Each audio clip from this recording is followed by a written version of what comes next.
Zdrastie, друзья, как дела? Меня зовут Джатин. А вы смотрите канал на YouTube The Bull of the Last Street. Сегодня сначала мы поговорим о войне, а потом о фондовом рынке. Давайте начнем это видео.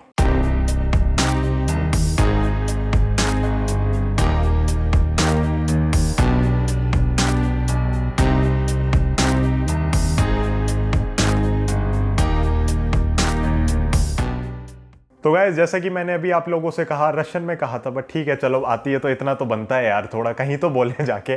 तो सबसे पहले हम डिस्कस करेंगे कि जो वॉर की सिचुएशन उसके अराउंड क्या हो रहा है एंड क्या बात चल रही है इस समय और क्यों मार्केट में एक ओवरस्ट्रेच करेक्शन हमें देखने को मिल रही है। उसके बाद स्क्रीन पे चलेंगे और फिर स्टॉक मार्केट को डिस्कस करेंगे इन डेप्थ। तो उसके अंदर हम स्टार्ट करेंगे मॉस्को की स्टॉक एक्सचेंज से, जो कि क्रैश कर गई है काफ़ी ज़्यादा। उसके बाद हम चलेंगे अपने निफ्टी पे, मिड कैप देखेंगे, स्मॉल कैप देखेंगे और फिर कुछ ऐसे स्टॉक्स भी डिस्कस करेंगे जो मुझे लग रहा है कि निफ्टी को संभाले हुए हैं या फिर लेट्स से कि बहुत अच्छे लेवल्स पे आ गए हैं। तो हम सारे स्टॉक्स डिस्कस नहीं करने वाले, काफ़ी एक्टिव डिस्कशन हमारा चलता रहता है क्लाइंट्स के साथ, टेलीग्राम पे, इधर उधर बहुत जगहों पे। तो यहाँ पे जो आपकी वीडियो आ रही है वो फोकस करेगी कुछ क्वालिटी स्टॉक्स के ऊपर एंड मैं आपको अपनी इनसाइट्स देने की कोशिश करूंगा कि मुझे क्या लग रहा है कि कहाँ तक ये मार्केट और जा सकती है। मैं आपको बता दूं, इन्वेस्टिंग के लिए we are continuously redeploying money. कुछ फ्रेंच पोजीशंस हटा के डिप्लॉय हो रहा है, एक्सेस कैश जो है सब डिप्लॉय हो रहा है और लिटरली ऐसा हो रहा है कि जिस दिन भी खरीदते हैं अगले दिन और सस्ता खरीदना पड़ता है। But that is something we are not worried about. I think personally कि बहुत सारे स्टॉक्स अच्छे जगहों पे हैं, तो वो सारी चीज़ें हम यहाँ पे डिस्कस करने वाले हैं। बट सबसे पहले, जैसा कि मैंने आपको कहा कि थोड़ा कॉन्फ्लिक्ट को समझ लेते हैं। तो कॉन्फ्लिक्ट के अंदर अभी जो लेटेस्ट डेवलपमेंट हुई है ना, मैं उस पर बात करने वाला हूँ, क्योंकि भैया ये मेरा काम नहीं है यहाँ पे एक एक चीज़ समझाना। एंड आप 100 न्यूज़ चैनल्स पे देख सकते हैं नेटो क्या कर रहा है, यूएस क्या कर रहा है, रशिया क्या कर रहा है, यूक्रेन के ऊपर क्यों कॉन्फ्लिक्ट चल रहा है वो। बट जो अभी अभी रिसेंट हुआ है वो कहीं ना कहीं एक आग को फैला रहा है, ज़्यादा बढ़ा रहा है एंड कहीं ना कहीं हमें लग रहा है कि उसके वजह से एस्केलेट हो रही हैं चीज़ें। तो वो क्या हुआ है, रशियन प्रेसिडेंट व्लादिमीर पुतिन ने डोनेट्स्क और लुहांस्क, जो कि दो रीजन्स है यूक्रेन के अंदर, उनको इंडिपेंडेंट घोषित कर दिया है एंड अपने ट्रूप्स वहाँ पे भेजने शुरू कर दिए हैं। तो अब यूएस बहुत टाइम से शोर मचा रहा है कि रशिया इन्वेड करेगा। अब आप किसी की भी साइड ले सकते हैं, आपकी पर्सनल प्रेफरेंसेस हो सकती हैं। I studied the history of this region और काफ़ी जगहों से मतलब मुझे लगता है कि और बेटर चीज़ें हो सकती थी एंड सारी ही साइड्स में मुझे लगता है कि और बेटर कॉपरेशन होकर यहाँ पे काम हो सकता था। But every country has its own right and सब कंट्रीज़ को लगता है कि हम जो कर रहे हैं वो सही है और सब अपनी सॉवरेन नेशन को प्रोटेक्ट करना चाहते हैं। रशिया के ऊपर सैंक्शंस दुनिया भर के लगे हुए हैं। अभी भी अगर आप ओलंपिक्स या F1 स्पोर्ट्स या आप कुछ भी फॉलो करते हैं तो आप देख सकते हैं कि वहाँ पे रशिया का फ्लैग तक रेज नहीं कर सकते आप। तो बहुत सारी चीज़ें हैं, अब मैं उन चीज़ों में नहीं पढ़ना चाहूँगा। बट जो करंट एस्केलेशन हुई है वो एस्केलेशन आपकी जो भी है वो इसी रीजन की वजह से, इसी रीज़न की वजह से हुई है कि डोनेट्स्क एंड लुहांस्क के अंदर रशियन प्रेसिडेंट हैज सेड कि ये इंडिपेंडेंट है और ये यूक्रेन का पार्ट नहीं है एंड यूक्रेन रशिया का भी लगता है इनको कहीं ना कहीं बहुत एक इंटीग्रल हिस्टोरिकल पार्ट है।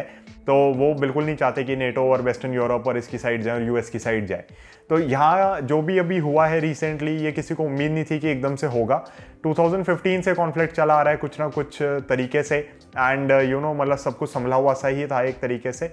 बट अब वो एक तरीके से सब बबल अप होता जा रहा है। सबसे बड़ी दिक्कत क्या है, यूएस अगर इसमें डायरेक्टली जंप इन करेगा तो रशिया और चाइना की ट्रीटी की वजह से we will see China also jumping in this war. And अगर चाइना जंप इन करता है तो ताइवान, हांगकांग और 50 चीज़ें हैं जो अलग फैल जाएंगी। तो मेरे को लगता है वॉर के सिचुएशन नहीं आएगी, because it's going to be a full scale war. अगर वॉर हो जाती है लिटरली वर्ल्ड वॉर 3 होगी।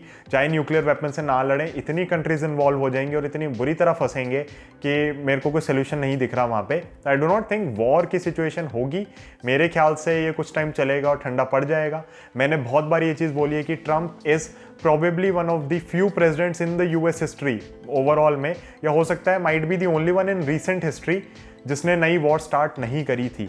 and that was a big reason why you saw a lot of your defense companies funded Democrats instead of Republicans in the previous election। तो वो कहीं ना कहीं आप देख सकते हैं, डेटा चेक कर सकते हैं। In fact Trump was at the forefront to say कि भैया हम अपने ट्रूप्स वापस बुला लेनी चाहिए, हम क्यों खर्चा कर रहे हैं। तो एक बिजनेसमैन का दिमाग ये तो देख ही लेता है ना कि कहाँ फालतू खर्चा हो रहा है। एंड बाइडन के अंडर में जब इन्होंने ट्रूप्स वापस बुलाए तो आप देख सकते हैं अफगानिस्तान का क्या हाल हुआ है।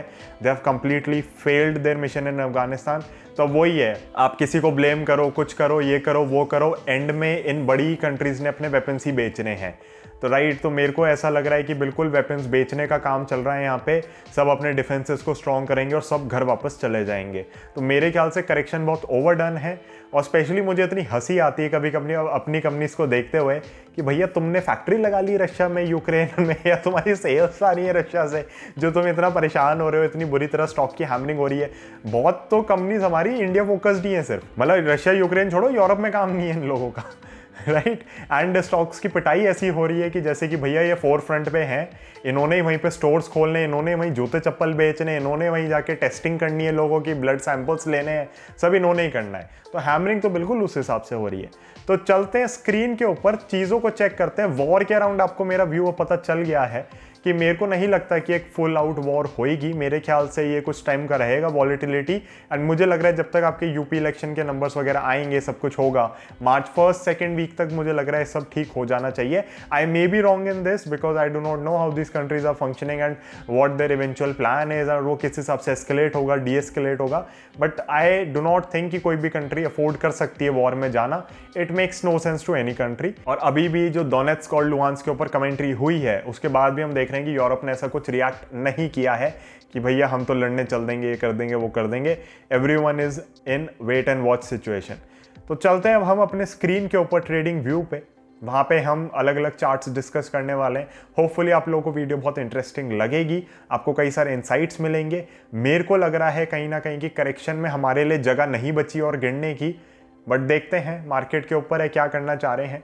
और स्क्रीन पे चल के वहीं पे वीडियो को एंड भी करेंगे, वहीं पे एनालिसिस भी अपना कंप्लीट करेंगे। तो गाइज हम आ चुके हैं सबसे पहले रशिया के इंडेक्स को देखने के लिए, और आप हैरान होंगे देख के कि किस हिसाब से इसके अंदर फॉल आया है। ये अब जो इसकी क्लोजिंग रही है एक तरीके से वो ठीक रही है। एंड आप देख सकते हैं मैं वीडियो बना रहा हूँ, 12:15 हो रहे हैं तो इस रात के, एंड वेडनेसडे को ही सुबह सुबह हो गया एक तरीके से जब वीडियो बन रही है। बट द थिंग इज़ कि आप यहाँ पे बहुत ही क्लियरली देख सकते हैं कि जो इंडेक्स है वो पूरा मूव रिट्रेस कर गया है। तो ट्यूसडे को जो भी रहा है इसकी क्लोजिंग वगैरह, वो पूरा मूव रिट्रेस कर चुका है और बहुत ही ख़राब रहा है। और ये आपका जो डोनेट्स्क और लुहांस्क की न्यूज़ थी उसके ऊपर ही हुआ है। तो आप सोच सकते हैं कि एक एक्चुअल करेक्शन या एक एक्चुअल बेयर मार्केट कैसी लगती है, जो बिल्कुल ही आपको सोचो इतना पैसा कमा के दिया। एंड रशियन इंडेक्स भी क्योंकि बहुत तेज़ी से ऊपर गया था, अच्छा खासा ऊपर गया था। इंडियन मार्केट्स तो खैर डेफिनेटली बहुत शानदार चल रही हैं उस हिसाब से, बट फिर भी मतलब ऐसा कोई नहीं था कि ऊपर नहीं गया है, रिकवरी नहीं आई थी। बट आप देख सकते हैं कि क्या बुरा हाल हुआ है इसका, एंड बिल्कुल ही मूव ख़त्म कर गया है। तो प्री कोविड जो हाई था वहीं पे आ गया है, उसके भी नीचे ही आ गया एक तरीके से। सो ये तो हुआ आपका मॉस्को का इंडेक्स, जो कि आप में से काफ़ी लोग शायद नहीं देख रहे होंगे, ध्यान नहीं दे रहे होंगे, बट आप देख सकते हैं कि कितना बुरा इम्पैक्ट हुआ है एंड कितनी तेज़ी से ये इम्पैक्ट हुआ है और कितनी तेज़ी से ये पूरा मूव ख़त्म हुआ है। अगर आपने इस मार्केट में जनवरी 2020 में पैसा डाला होता तो आज आप माइनस में ही होते एक तरीके से। सो इंडेक्स वाइज हम बात करें, इंडिविजुअल स्टॉक्स हम डिस्कस नहीं कर रहे। मैं रशियन मार्केट्स को एक्टिवली ट्रैक नहीं करता हूँ। अभी जब मैं वीडियो बना रहा हूँ बाहर की मार्केट्स खुली हुई हैं और सब बिल्कुल लाल लाल लाल हैं, तो वो कहीं ना कहीं मुझे एक दिक्कत लगती है कि हमारी मार्केट्स में ट्रांसलेट ना हो जाए वो। निफ्टी को छोड़ के सब कुछ बहुत ही ख़राब स्ट्रक्चर में है। तो बात कर लेते हैं एक बार निफ्टी की। सबसे पहले निफ्टी में हमारा जो 16,700 का सपोर्ट है वो भी ब्रेक नहीं हुआ है अब तक, और मुझे पूरी उम्मीद है कि ये उसको होल्ड करेगा। अगर लेट से वो सपोर्ट लेवल होल्ड नहीं होता तो आपका नीचे एक लेवल आ जाता है जो कि आपका 16,000 का लेवल है, और मेरे को लगता है कि यहाँ तक इसको नहीं आना चाहिए। अगर आना चाहे तो आ सकता है, फिर आपका लेवल एक 15,655 रुपये का भी आ रहा है यहाँ पे। उसके बाद और भी नीचे लेवल्स हैं, बट मेरे को लगता है कि इवन ये जो लेवल है 16,000 का, यहाँ तक निफ्टी नहीं आएगा। निफ्टी आपका कहीं ना कहीं यहाँ ऊपर ही रहेगा और इसके नीचे इसको नहीं आना चाहिए। 16,700 should be a decisive level for Nifty. अब आप में से कुछ लोगों को दिख रहा होगा कि ग्रीन कैंडल बनी है, बट आप कहोगे जतिन ने तो माइनस दिखा रहा है, तो बेसिकली खुला नीचे था, बंद ऊपर हुआ है, इसलिए ग्रीन कैंडल की फॉर्मेशन है। बट वैसे देखा जाए तो लाल ही है क्योंकि कल से क्लोजिंग नीचे आई है। अब हम चलते हैं मिड कैप पे, मिड कैप और स्मॉल कैप जहाँ पे एक्चुअली दिक्कत है। मिड कैप के अंदर ना मुझे नहीं उम्मीद थी कि ये लेवल को तोड़ेगा, बट इसने भी डिसाइसिवली नहीं तोड़ा है, बट नीचे चला गया। और बाहर जिस हिसाब से फॉल है, मुझे नहीं लगता इंडियन मार्केट्स एक्सपेक्ट कर रही थी कि इतना गिरेंगे। वैसे रशियन मार्केट्स ऊपर ही बंद हुई हैं गिरने के बाद, मतलब काफ़ी नीचे खुले थे और ऊपर ही गई हैं। तो देखते हैं ये क्या रहता है। डाउ जोन्स वगैरह का इनका अपना अलग चल रहा है, यूएस का बहुत ज़्यादा। बट लेटेस्ट से मिड कैप यहाँ से नीचे चला जाता है, जो कि जा ही चुका है, अभी एकदम बिल्कुल लेवल पे ही खड़ा है वैसे मैं कहूँगा। बट लेट से यहाँ से ब्रेक डाउन आ जाता है, 23,400 का जो लेवल है वो तोड़ देता है ये।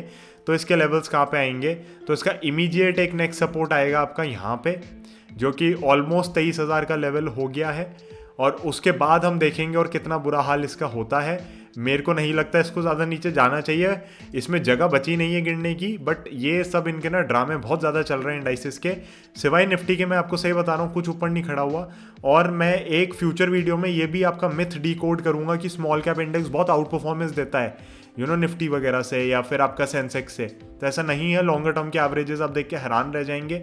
हम असल में क्या करते हैं ना, हम डेटा उतना ही देखते हैं जितना हमें पसंद है, तो हम डेटा अपनी तरफ से स्क्यू कर लेते हैं। जैसे हम डेटा स्क्यू करते हैं, रिजल्ट्स हमें वो दिखने लगते हैं जो हमें समझ आ रहा होता है। तो उससे होता क्या है, सेल्समैन को प्रोडक्ट बेचना आसान हो जाता है और हमें अपनी थीसिस की कंफर्मेशन बाइस बनने लग जाती है। तो वो सारी चीज़ें भी हम डिकोड करेंगे, बट फ्यूचर वीडियो में करेंगे, अभी नहीं कर रहा मैं, क्योंकि उसके लिए एक प्रॉपर वीडियो बनानी पड़ेगी। अब हम आ जाते हैं स्मॉल कैप पे, जिसको तो बिल्कुल ऐसा लग रहा है कि भैया तमीज़ ही नहीं बची है इंडेक्स को। स्मॉल कैप आप देखो तो ये तो गैप डाउन दे गया बहुत तगड़ा, और क्योंकि इसका जो गैप डाउन है ये हमारा सपोर्ट तो कैंसिल ही कर गया, तो इसलिए मैंने इसमें एक नई लाइन मारी है कि भैया फिर तो आप यहाँ तक आओगे ही आओगे, क्योंकि जगह ही क्या है, या तो कल हरी कैंडल मार के ऊपर आ जाओ, राइट, वेडनेसडे को एक ग्रीन कैंडल मारो ऊपर आ जाओ। तो जब आप वीडियो देख रहे हैं तो वेडनेसडे की क्लोजिंग हो चुकी होगी, तो आप इन चार्ट्स को जज कर सकते हो और बेटर। बट या तो ऊपर आ जाओ, वरना तो लेवल ही यही बचा है, क्योंकि गैप डाउन से कर दिया इसने काम। और जिस हिसाब से यूएस मार्केट्स चल रही हैं, जिस हिसाब से एस्केलेशन हो रही है, तो हाई चांसेस है कि ये करेक्शन इनकी कंटिन्यूड रहेगी। अब आप मुझसे कह सकते हो जतिन अगर करेक्शन कंटिन्यूड रहेगी तो फिर करेक्शन खत्म कब होगी। बहुत बड़ा क्वेश्चन यही है मेरे को, क्योंकि जगह ही नहीं दिख रही बहुत सारे चार्ट्स में और गिरावट की, तो मेरे को खुद नहीं ये चीज़ क्लियर हो रही कि आप कब तक करेक्ट करना चाहोगे अपने आप को। तो हम यहाँ पे कुछ चार्ट्स डिस्कस कर लेते हैं। इनमें से कुछ स्टॉक्स मेरे पास हो सकते हैं, कुछ हमारे क्लाइंट्स के पास हो सकते हैं, कुछ हो सकता है आप लोगों के पास हो। तो कोई बाइंग रिकमेंडेशन नहीं है, बस मैं आपको ये दिखाना चाह रहा हूँ कि जगह कितनी कम बची है गिरावट की। एंड हम कुछ सेक्टर्स, कुछ कंपनीज अलग अलग देखनी शुरू करते हैं। तो सबसे पहले हम चलते हैं रिलायंस पे, क्योंकि ऐसा हो सकता है कि हम रिलायंस ना चेक करें। तो रिलायंस में अगर मैं आऊं तो यहाँ पर एक ट्राइंगल फॉर्मेशन इन प्ले है, और आप देख सकते हैं कि 1.5 साल से शेयर मूव नहीं किया है। एंड रिलायंस ने अपने आप को बहुत अच्छे से संभाला हुआ है। रिलायंस में कोई बड़ी गिरावट नहीं है, और ये बड़ी गिरावट रिलायंस में नहीं है, इसीलिए हमें कहीं ना कहीं इंडेक्स भी कोलैप्स होता हुआ अभी नहीं दिख रहा। लेट से रिलायंस झटके से नीचे तोड़ देता है, फिर तो आपका 16,000 पक्का है इंडेक्स के ऊपर भी। तो यहाँ पे एक रिलायंस में पॉजिटिव चीज़ हमें देखने को मिल रही है। पिरामल एंटरप्राइजेस हम डिस्कस कर लेते हैं। अगर हम रिलायंस डिस्कस कर रहे हैं तो पिरामल डिस्कस करना बनता ही है हमारा। अगर आप में से किसी को नहीं पता क्यों, तो फिर आप मतलब स्टॉक मार्केट और बिजनेसेस को फॉलो नहीं करते मेरे ख्याल से। बट आप देख सकते हैं कि पिरामल भी मुझे लग रहा है कि ऐसे जोन में आ गया है जिसके नीचे जाने की इसके पास जगह नहीं है। इसके नीचे अगर ये जाता है, राइट, यहाँ पे डोजी मारी है अभी तो देखो, खैर इसके नीचे ही अगर जाता है तो मुझे नहीं पता कि कहाँ तक नीचे जा सकता है। So big businesses are showing support, तो वो मुझे कहीं ना कहीं बहुत पॉजिटिव चीज़ लग रही है। एफएमसीजी की कुछ कंपनीज डिस्कस कर लेते हैं। तो नेस्ले के अंदर आप देख सकते हैं, अगेन ये गाइस मेरी पुरानी लाइन्स इधर उधर बनी होती है, मैं रैंडमली कंपनीज खोल रहा हूँ इस समय, since I teach and I do trading on my own और इन्वेस्टिंग वगैरह करते हैं, काम ही पूरे टाइम यही है, स्टॉक मार्केट में ही है हम तो इसलिए लाइंस आपको बनी हुई दिख जाती हैं इधर उधर। बट उसका मतलब ये नहीं है कि वो मतलब आपको बिल्कुल वही फॉलो करनी है, मैं कुछ बताना चाह रहा हूँ एग्जैक्टली, तो वो मैं आपको एडजस्ट करके दिखाऊंगा। तो इसके अंदर भी आप देख सकते हैं, चार्ट के अंदर मैं एक बार रीसेट कर देता हूँ। आप इस चार्ट के अंदर भी देख सकते हैं कि नेस्ले ने भी अपना सपोर्ट अच्छे से फॉलो किया, डोजी मारा है वहाँ पे, और अभी खड़ा हुआ है ऊपर संभाल के। गिरने की जगह इसमें भी आपको नहीं दिख रही। नीचे जाएगा तो कहाँ जाएगा आप ये सोचो, नीचे जाएगा तो यहाँ पे आएगा, 16,000 पे आ जाएगा। तो नीचे जाएगा तो नीचे बहुत ज़्यादा चला जाएगा, तो वो सबसे बड़ी दिक्कत है। तो हम और भी कोई कंपनी डिस्कस कर लेते हैं। टाटा कंज्यूमर सबकी बड़ी फेवरेट है, टाटा कंज्यूमर डिस्कस कर लेते हैं। बड़ा बिजनेस इनका चेंज हो रहा है। ये देखो सपोर्ट पे, मैं इसका सपोर्ट थोड़ा एडजस्ट कर दूँ ना, अगर ये रहा इसका सपोर्ट, बस कहाँ जाएगा नीचे बताओ। यहाँ से अगर नीचे जाता है ना, अगला सपोर्ट जो बड़ा सपोर्ट है वो ये है। तो गिरने की जगह ही नहीं है इन स्टॉक्स में, क्योंकि ये गिरेंगे तो बहुत बुरी तरह नीचे आ जाएंगे, तो वो सबसे बड़ी दिक्कत है। इंश्योरेंस प्लेस देख लेते हैं ज़रा, हमारी इंश्योरेंस की कंपनी जिन्होंने रिटर्न्स कमा के नहीं दिए। ये देखो लगा हुआ है बेचारा किसी तरह अपनी लाइन होल्ड करने में कि भैया नीचे नहीं गिरना, नीचे नहीं गिरना। आप सही में सोचो, यहाँ पे अगर टिक जाए यहाँ तक तो ठीक है, फिर भी 1214 तक, उसके बाद तो खत्म भैया कहानी। उसके बाद तो कहाँ आओगे आप? यहाँ पे आओगे, 920 रुपये पे आओगे, इस लेवल पे आओगे क्या? जगह ही नहीं है अगेन गिरने की। HDFC लाइव देख लेते हैं, जिसने अभी अभी सपोर्ट से अपने रिबाउंड दिया। ये देखो सपोर्ट से रिबाउंड दिया, वापस वहीं परेशान हो रहा है। जगह ही नहीं है अगेन गिरने की। यस, इन्होंने अपने ऊपर के सपोर्ट्स तोड़ दिए, वो मैं आपसे 100% एग्री करता हूँ।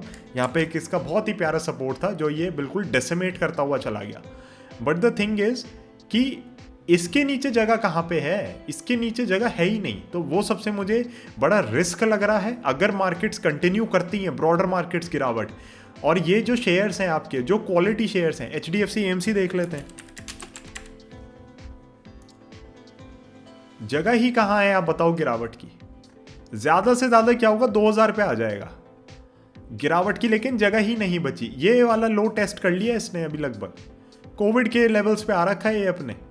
तो अब आप सोचो कि इन शेयर्स के अंदर आप क्या करोगे? इनको आप बेच के चलोगे? आप बेच के इनको चल ही नहीं सकते, बेचने का कुछ है ही नहीं इनके अंदर। ये बिल्कुल ऐसे हो गए हैं, बीटन डाउन स्टॉक्स हैं। इतने सारे स्टॉक्स हैं जो यूं ही खड़े हैं, जो कुछ भी नहीं कर रहे। केमिकल पैक को डिस्कस कर लेते हैं एक बार। केमिकल सबको बहुत पसंद है, एल्काइल एमाइंस बहुत लोगों के पास होगा, बहुत लोग ट्रैक करते हैं इसे। ये देख लो, नीचे जाएगा तो कहाँ जाएगा? अब आप खुद सोचो, नीचे जाएगा तो बहुत नीचे चला जाएगा, कोई आपका स्टैंडर्ड सपोर्ट नहीं आ रहा। और मैंने मूविंग एवरेजेस इसलिए बंद कर रखी हैं क्योंकि मूविंग एवरेजेस तो ये लोग खा गए, इनको कोई इंटरेस्ट नहीं है मूविंग एवरेजेस को रिस्पेक्ट करने में। सारी मूविंग एवरेजेस खत्म कर दी है इन्होंने। तो उस हिसाब से तो इन्होंने करेक्शन में बहुत ही गंद मचाया है सारे स्टॉक्स ने। अभी देखो दीपक नाइट्रेट यहाँ से नीचे जाएगा, यहाँ रुक जाएगा थोड़ा, यहाँ से नीचे जाएगा थोड़ा, यहाँ को रुकेगा, उसके बाद तो भैया खुल ही गया ना सब। तो उसके बाद कहाँ जाओगे आप? मतलब लिटरली जहाँ मेरी बाइंग हुई थी वहाँ पे आओगे अब आप? तो सबसे बड़ी दिक्कत की बात यही है कि आप इन स्टॉक्स के अंदर करोगे क्या। तो केमिकल की बड़ी बड़ी कंपनीज ही डिस्कस हम कर रहे हैं। अब ये देखो, ये विन्नति नीचे आ गया है इसका स्टॉक। अब आप देखोगे यहाँ पे एक लास्ट सपोर्ट है इसका, इसके बाद तो भैया खुल गया ना द्वार तुम्हारा, फिर तो तुम यहाँ आओ, राइट। तो इतना कौन लॉस लेगा उसके अंदर? तो बात ये है कि मेरे को लग रहा है जगह ज़्यादा है नहीं गिरने की किसी भी स्टॉक के अंदर। एंड क्योंकि जगह ज़्यादा नहीं है, इनमें रिवर्सल आना चाहिए। एस्ट्रल डिस्कस कर लेते हैं। पाइप्स की बहुत बड़ी कंपनी है, देखो होल्ड करने की पूरी कोशिश में, इसी जोन को होल्ड करने की पूरी कोशिश में। इसको भी पता है मैं बस यहाँ तक जा सकता हूँ, फिर तो भैया गया, काम ही खत्म हो जाएगा। और कोई कंपनी देख लेते हैं। कभी कभी सही में मन करता है ऐसे सेशन जब मैं कर रहा हूँ ना तो इंटरेक्टिव हो। टेलीग्राम मेंबर्स के साथ तो खैर हम इंटरेक्टिव बहुत ज़्यादा रखते ही हैं, बट डेफिनेटली कभी कभी लगता है इंटरेक्टिव होता है कि आप लोग मेरे को स्टॉक्स बताते जाए, मैं देख के आपको बताता जाऊँ। पॉलीकैप देख लो, कोई गिरावट की जगह नहीं है, गिरावट आई भी नहीं है उस हिसाब से, राइट। एक शेयर हमने बहुत डिस्कस किया है सिल्वर मेंबर्स के साथ, प्राज इंडस्ट्रीज, उसमें रिसेंटली ब्रेकआउट भी आया था, बट भाई साहब आ गए वापस। ये 306 रुपये, 300 रुपये का इसका स्टॉप लॉस है। इसके नीचे जाएगा तो जगह ही नहीं है, इसके नीचे जाएगा तो पता नहीं कहाँ तक आ जाएगा, क्या यहाँ तक आएगा, यहाँ तक आएगा, किसी को भी नहीं पता। तो दिक्कत क्या है, ऊपर ले जाके तोड़ा है, राइट। तो ऊपर ले जाके अगर आपने तोड़ा है तो बेसिकली आप तो मूवमेंट कराना ही नहीं चाह रहे थे, तो ढोंग था सारा। तो सबसे बड़ी दिक्कत हमको जो लग रही है, या पर्टिकुलरली मेरे को जो लग रही है, वो ये है कि अक्रॉस सेक्टर्स आपको यहाँ पे करेक्शन का दिखा तो रहे हैं कि है आनी है। और बाहर की मार्केट्स देखो अब लगातार साथ में जो चल रही हैं।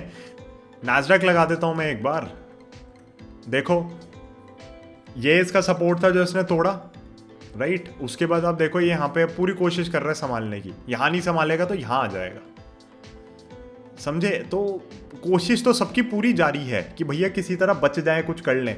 बट ये यूएस मार्केट्स ना बहुत रायता फैला रही है, इंडियन मार्केट्स फिर भी ठीक है। देखो डाउ देखो ना, घुस गया नीचे।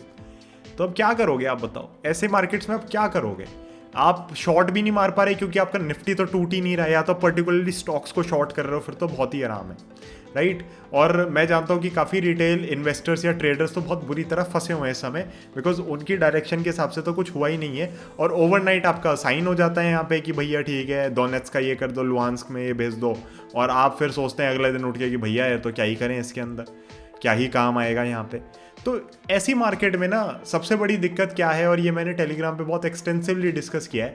सबसे बड़ी दिक्कत ये नहीं है कि आपका पैसा नहीं बन रहा, सबसे बड़ी दिक्कत ऐसी मार्केट में ये है कि आपका कॉन्फिडेंस खत्म हो जाता है।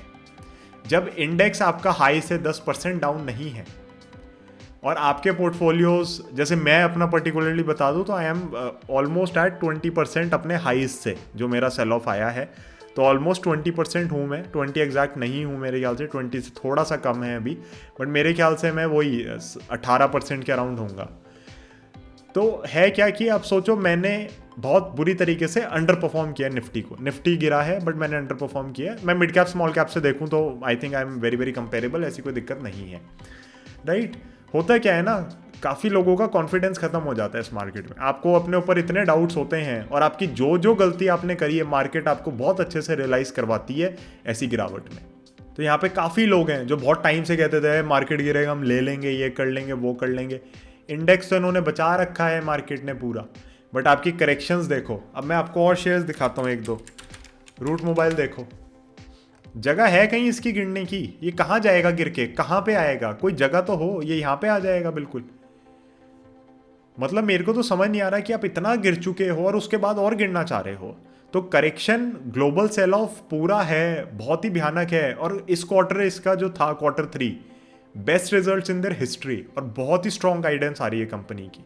एप्पल इंडिया देख लेते हैं। एप्पल मुझे बड़ा पसंद आया। एप्पल इज वन जो खड़ा हुआ है अपना मजे से, राइट। ये 1200 का लेवल किसी तरह रोके हुए है, जा नहीं रहा नीचे उसके। लिंड इंडिया देख लेते हैं। लिंड में मेरे को बहुत हैरानी हुई कि जिस हिसाब से स्टॉक घूमा है अगले दिन, बहुत ही तगड़ा ब्रेकआउट था। वॉल्यूम्स अगर मैं आपको दिखा दूं आप देखेंगे बहुत ही तगड़ा ब्रेकआउट था। एंड उसके बाद ये वापस अपना भाई साहब आने लगे हैं नीचे। तो स्टॉप लॉस ये रहा मेरा, हो सकता है ट्रिगर हो चुका हो वेडनेसडे जब आप ये वीडियो देख रहे हैं। बट लिंड इंडिया फंडामेंटल रिसर्च हम इस पे कर चुके हैं पूरी, एंड टेक्निकल्स पे ब्रेकआउट था। उसके बाद ग्रीन हाइड्रोजन का स्टोरी बहुत ज़्यादा चल रही है, वो इसका डायरेक्ट बेनिफिशियरी ये है। तो कहीं ना कहीं इतनी सारी चीज़ें होती हुई दिख रही हैं, बट फिर भी मार्केट्स आपको पैसा नहीं कमाने दे रही। जब ऐसा होता है तो सबसे बुरी हालत आपके कॉन्फिडेंस की ही होती है। अब मुझे पता है कोई ना कोई लिखेगा जतन तुम्हें ट्रेडिंग नहीं आती इसलिए तुम कह रहे हो ये है वो है। देखो सबका सिस्टम अलग होता है। मेरे को पता है बहुत लोग जो जब ये अपना बुल मार्केट शुरू हुई अप्रैल मई से 2020 से, उसमें भी लॉस कर रहे थे, हमने तो बहुत ही छापा है उसमें। तो सबका सिस्टम अपना अलग होता है, कुछ भी कह सकते हैं। बट इन जनरल मैं लोगों की बात कर रहा हूं कि यहाँ पे वॉलेटिलिटी की वजह से बहुत रिटेल ट्रेडर्स स्पेशली नुकसान कर रहे होंगे अच्छा खासा। तो अगर ऐसी मार्केट हो रही है ना, और आप लेट से बाहर भी बैठ जाओ कुछ भी कर लो, तो सबसे ज़्यादा दिक्कत आपके कॉन्फिडेंस की ही आती है। तो यहाँ पे कहीं ना कहीं आपको अपने आप को ही अप करना पड़ेगा, अपना सिस्टम ही इम्प्रूव करना पड़ेगा कि आप किस तरीके से बेटर ट्रेडर या इन्वेस्टर बन सकते हैं, और कोई तरीका ही नहीं है। So we have improved our system, but उसके अंदर भी अभी वॉलेटिलिटी है, क्योंकि अब सिस्टम इम्प्रूव कर रहे हैं तो उसको टेस्ट कैसे करें? टेस्ट तो मार्केट में ही होगा। तो मार्केट में हम कर रहे हैं सिस्टम को टेस्ट, और मार्केट ही अब हमें बताएगा कि वो सिस्टम वर्क कर रहा है नहीं कर रहा, हमारे लिए क्या रहेगा। बट द थिंग इज कि you have to step up. मेरे को बहुत शेयर्स के अंदर, जैसा कि मैं आपसे कह रहा हूँ ना, गिरावट की जगह नहीं दिख रही। तो एक बार हम पावर की और थोड़ी कंपनीज डिस्कस कर लेते हैं। मैंने बहुत टाइम से नहीं देखी। एबीबी इंडिया ने गैप डाउन दिया था, वहीं पे होल्ड करके बैठा हुआ है, और एबीबी इंडिया बहुत अच्छे से चलता हुआ आ रहा है चार्ट हमारा, और ये किसी तरीके से इस लेवल को होल्ड करे हुए है कि भैया यहाँ पे मैं कहीं पर टिक जाऊँ जहाँ पे पहले भी टिका था। थर्मैक्स की बात कर लेते हैं। थर्मैक्स देखे हुए मुझे बहुत टाइम हो गया। Again guys these are not buying recommendations, हमारी बाइंग सब में हो चुकी है अच्छे खासी, और काफ़ी पहले हो चुकी है। सो आप देख सकते हैं कि थर्मैक्स वगैरह भी कोशिश कर रहे हैं कि भैया यहाँ तक ना आ जाए, क्योंकि यहाँ से तो निकला था ये, वहीं पे वापस पहुंच जाएगा तो फायदा क्या है? अब आप कहोगे जतन डबल टॉप था वो देखो यहाँ पे, बट वही बात है ना, जब ये डबल टॉप इन फॉर्मेशन था, जब तक ये लोअर टॉप फॉर्मेशन नहीं दे देता आपको कंफर्मेशन नहीं होती कि डबल टॉप है। तो कहना बहुत आसान है इन हाइंडसाइट, बट जब वो एक्चुअली आप डे बाय डे देख रहे होते हैं तो उसमें पिक्चर इतनी क्लियर नहीं होती। And still I would say these companies are doing very very well. LTTS देख लेते हैं। You guys know it's one of my largest holdings. ये देख लो सपोर्ट पे खड़ा है, बचा ही नहीं है, जगह ही नहीं बची गिरने की। कहाँ जाएगा, क्या करेगा ये? यहाँ से जाएगा नीचे, यहाँ आएगा? सोचो, जगह ही नहीं है। एक तो चलो लेवल ये हो गया, ये भी मुझे बहुत नीचे लग रहा है। ये लेवल हो गया, फिर ये लेवल हो गया। कहाँ आओगे भैया, कहाँ आओगे? क्या करोगे? यहीं आना है क्या वापस 1600, 1700, 1800 पे? सो आपको देखना पड़ेगा, आपको समझना पड़ेगा कि इस मार्केट के अंदर, मैं एक बार आपको LTI का चार्ट और दिखा देता हूँ। अगेन रैंडम डिस्कशन चल रहा है गाइस। आप देखो सपोर्ट से बाउंस, कुछ है ही नहीं, जगह ही नहीं बची है, जगह ही नहीं बच रही है गिरने की। तो ये मुझे सबसे बड़ा रिस्क लग रहा है कि यहाँ पे, क्योंकि आपने अपनी करेक्शन मेरे ख्याल से पूरी कर दी है बहुत सारे शेयर्स ने, अगर आपकी करेक्शन यहाँ पूरी हो चुकी है और आप फिर भी टूटना चाह रहे हो तो आप कहाँ तक जाओगे? आपके लिए तो फिर पूरे द्वार खुले हैं, आप तो नीचे चले जाओ, जाते ही रहो जाते ही रहो, फिर तो जगह ही जगह है। बट इतना नीचे आपको जाना नहीं चाहिए मेरे ख्याल से। और कुछ स्टॉक्स के अंदर बहुत सिवियर करेक्शन आई है, राइट। हमें उम्मीद नहीं थी, हमें था 20-25 जाएगा, 40% चला गया।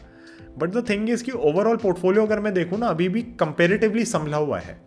और वो इसलिए संभला हुआ है because of our allocations and our understanding of the stocks. And हमें लगता है कि एक डाइवर्सिफाइड पोर्टफोलियो होना ही चाहिए हमेशा, ये वो जो चीज़ें आप एग्री कर सकते हैं, डिसएग्री कर सकते हैं। बट द थिंग इज़ कि हमारी जो भी कंपनीज हैं they are very very balanced out with each other, right. अगर एक कंपनी खरीदी है, उसका बैलेंस ठीक करने के लिए दूसरी ले रखी है, ये है वो है, तो पोर्टफोलियो अपने आप में बहुत अच्छा है। It's a wholesome thing in it self. And मेरे को लगता है कि फिर भी इतना कुछ करने के बाद भी, अगर मैं खाली नेट पोर्टफोलियो का आपको बताऊं, अगर मैं 8% ज़्यादा गिरा हूं एक तरीके से, वो 10% गिरे इंडेक्स और हम 18% गिरे हैं, तो कहीं ना कहीं इसके अंदर कॉन्फिडेंस ही जाता है आपका, क्योंकि मार्केट वाइज तो और आपने कुछ गलत नहीं किया है। There will be stocks that will fall, there will be stocks that won't fall. Mid cap small cap को देखोगे तो आपको लगेगा कि सभी आउट परफॉर्म कर रहे हैं। आप स्मॉल कैप को देखो, उसका हमने चार्ट यहाँ पे डिस्कस किया ही था। इंडेक्स पे चले जाते हैं, अपना बॉफ्सपा जो आपका है ये ब्राज़ीलियन है, तो खैर फ्लैग बना के रखते हैं तो आराम रहता है। अब ये भाई साहब को देखो, अब इसमें आप क्या करोगे बताओ? ये आपका ऊपर भी गया था और फिर गंदी गंदी लाल कैंडल मार मार के नीचे आ गया। मतलब ऐसा लगता है सही में तमीज़ ही नहीं बची है बिल्कुल अभी कि क्या करना चाह रहे हो। अच्छा, बहुत कंपनीज हमारी ऐसी है, हमें लगता है कि भैया तुमने क्या रशिया में स्टोर खोलने हैं जाके, कल तुम्हें बिजनेस एक्सपैंड करना है वहाँ पे, तुम काहे गिर रहे हो, तुम्हारी काहे पिटाई हो रही है। रिलैक्सो का चार्ट देख लेते हैं, देखो जगह ही नहीं है गिरने की, गिर ही नहीं रहा क्योंकि जगह है नहीं ना, वहीं खड़ा हुआ है। ये देख लो, ये रही लाइन आपकी, इसको गिरना ही नहीं है। इतना महंगा शेयर है पी रेशोज के बेसिस पे, अगर आप इसको अभी देख लो, बट जगह नहीं है ना गिरने की। गिरेगा तो यहाँ तक आ जाएगा, यहाँ आएगा फिर तो नीचे खुल ही जाएगा सारा। तो नहीं गिरना तो नहीं गिरना, वो वाली बात है भैया, ढीठपंती है तो नहीं, ये समझदारी है मैं कहूँगा वैसे। बट लालपत को हम देख लेते हैं एक बार, क्योंकि आप सबको पता है Lalpath is one of our larger holdings. Support पे देखो कहाँ तक आ गया है। अब इसके नीचे कहाँ जाएगा भैया, यहाँ पे आएगा क्या? कोई लेवल ही नहीं है मेरे पास। मेरे जितने लेवल्स रिट्रेस करने थे सारे स्टॉक्स को उन्होंने मज़े से किए हैं। तो मेरे को सबसे बड़ी चीज़ वही लग रही है कि आपके पास जगह अगर नहीं है गिरने की और बाहर ऐसी गिरावट चल रही है, तो क्या हम एक प्रॉपर बेयर करेक्शन फेज में जा रहे हैं, जो कि मुझे नहीं लग रहा था हम जाएंगे। और निफ्टी तो अभी भी इंडिकेशन नहीं दे रहा उसका।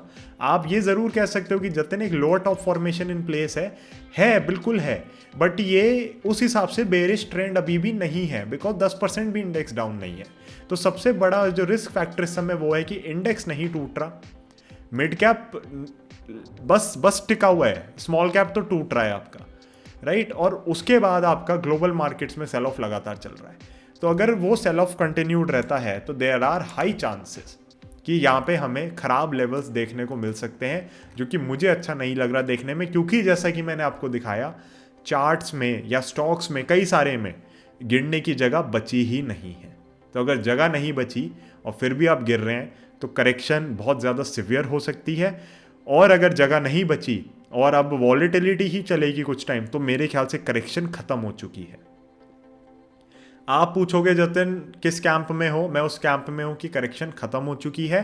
प्राइस वाइज करेक्शन खत्म हो चुकी है बहुत सारे स्टॉक्स में। टाइम वाइज ये बिताना चाहिए बिता सकते हैं यहाँ पे। प्राइस मेरे ख्याल से इन्होंने तोड़ लिया है अपना। इवन मेरे ख्याल से यूपी अगर बीजेपी नहीं जीतती वहाँ पे, जो कि करंट गवर्नमेंट है, और वहाँ पे कोई कोलिशन गवर्नमेंट आती है, कुछ और होता है, ये होता है वो होता है, मेरे को लग रहा है वो भी अकाउंट में ले चुकी है market. So I think market has taken a lot of negative things into account. बस ये यूएस की मार्केट है जिसको अब वही है, शर्म कम है थोड़ी, तो ये भाई साहब अपना चले हुए हैं नीचे गिरने के लिए। आप यहाँ पे देख सकते हैं नैस्डैक डाउ जोन्स, तो भैया ये समझ जाए, ये इसका लास्ट ही है सही में, पहले भी संभला था एक बार यहाँ पे, इसके पास कुछ नहीं बचा है, वरना ये सीधा यहाँ मारेगा, वरना फिर बहुत नीचे आएगा। ये छोटे छोटे लेवल्स हैं, बट ये यहाँ तक आने की पूरी क्षमता रखता है फिर। तो हमें बस यही देखना है कि क्या अब ये करेक्शन जेन्युइनली ब्रॉडर मार्केट की ख़त्म हो रही है। इंडेक्स में भी ज़्यादा जगह नहीं है और इंडेक्स बहुत अच्छे से संभला है। मिड कैप स्मॉल कैप के अंदर करेक्शन थोड़ी सिवियर रही है, बट उनके पास भी मौका है संभलने का। और क्या हमारी मार्केट्स यहाँ पे टिक सकती है। मैं एक दो चार्ट और दिखा देता हूँ अगर आप चाहें तो। आवाज़ को आप देखिए, ब्रेकआउट दिया था, नीचे आया, फिर होल्ड कर गया, फिर सब कुछ है, अर्निंग्स चल रही हैं, वो इसकी वॉल्यूम बहुत बढ़ के आ रही होंगी इस समय, ये देखो, राइट। तो बात वही है कि क्या ही करना है, जगह ही नहीं है। तो मेरा सबसे बड़ा जो रीज़न था ये वीडियो बनाने का वो यही था कि आप लोगों को मैं समझा सकूं यहाँ पे कि स्टॉक्स के अंदर जगह ज़्यादा नहीं बची है गिरने की, इंडेक्सेस के अंदर, इंडाइसिस के अंदर भी जगह नहीं बची है। और मेरे को लगता है निफ्टी अपना 16,700 होल्ड करेगा। 16 is the worst case scenario, जो मुझे नहीं लगता कि उसको जाना चाहिए, क्योंकि अगर वो 16 जाएगा हाई चांसेस है रिलायंस टूटेगा। रिलायंस टूटेगा तो पूरी मार्केट मेरे को लगता है बहुत बुरी तरह जा सकती है। सो आई थिंक बहुत संभला हुआ मार्केट चल रहा है हमारा as compare to a lot of other markets. Interest rates भी हमारे यहाँ इन्होंने नदियाँ नहीं भाई थी कम कर करके, जैसा कि यूएस वगैरह में कर दिया है। तो उस सिचुएशन में भी मुझे लगता है हम कहीं ना कहीं संभले हुए हैं। बाकी देखेंगे जैसा होता है, जो मार्केट करती है वैसा हम करेंगे। अभी मेरे को कुछ खास यहाँ पे जम नहीं रहा, मेरे लिए नो ट्रेड सही ज़्यादा चल रहा है market.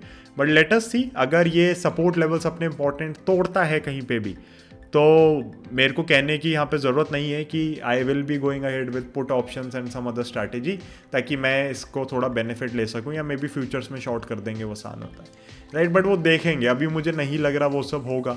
I am focused on buying more shares, जो मुझे लग रहा है लेवल्स ख़त्म हो चुके हैं या फिर और गिरावट नहीं बची है, तो मेरा फोकस सारा वहाँ पे है।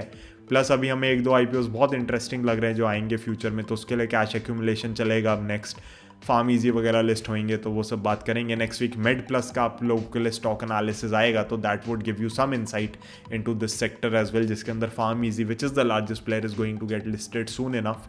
तो वो सारी चीज़ें देखेंगे, सारी बातें करेंगे, बट वो सब हम करेंगे अब अगले हफ्ते से स्टार्ट, क्योंकि इस सैटरडे आपका चार्ट ऑफ द वीक आएगा, उसके अंदर हम चार्ट वार्ट अपना डिस्कस करेंगे, निफ्टी देखेंगे, बैंक निफ्टी देखेंगे, सिंपल सी चीज़ें करेंगे।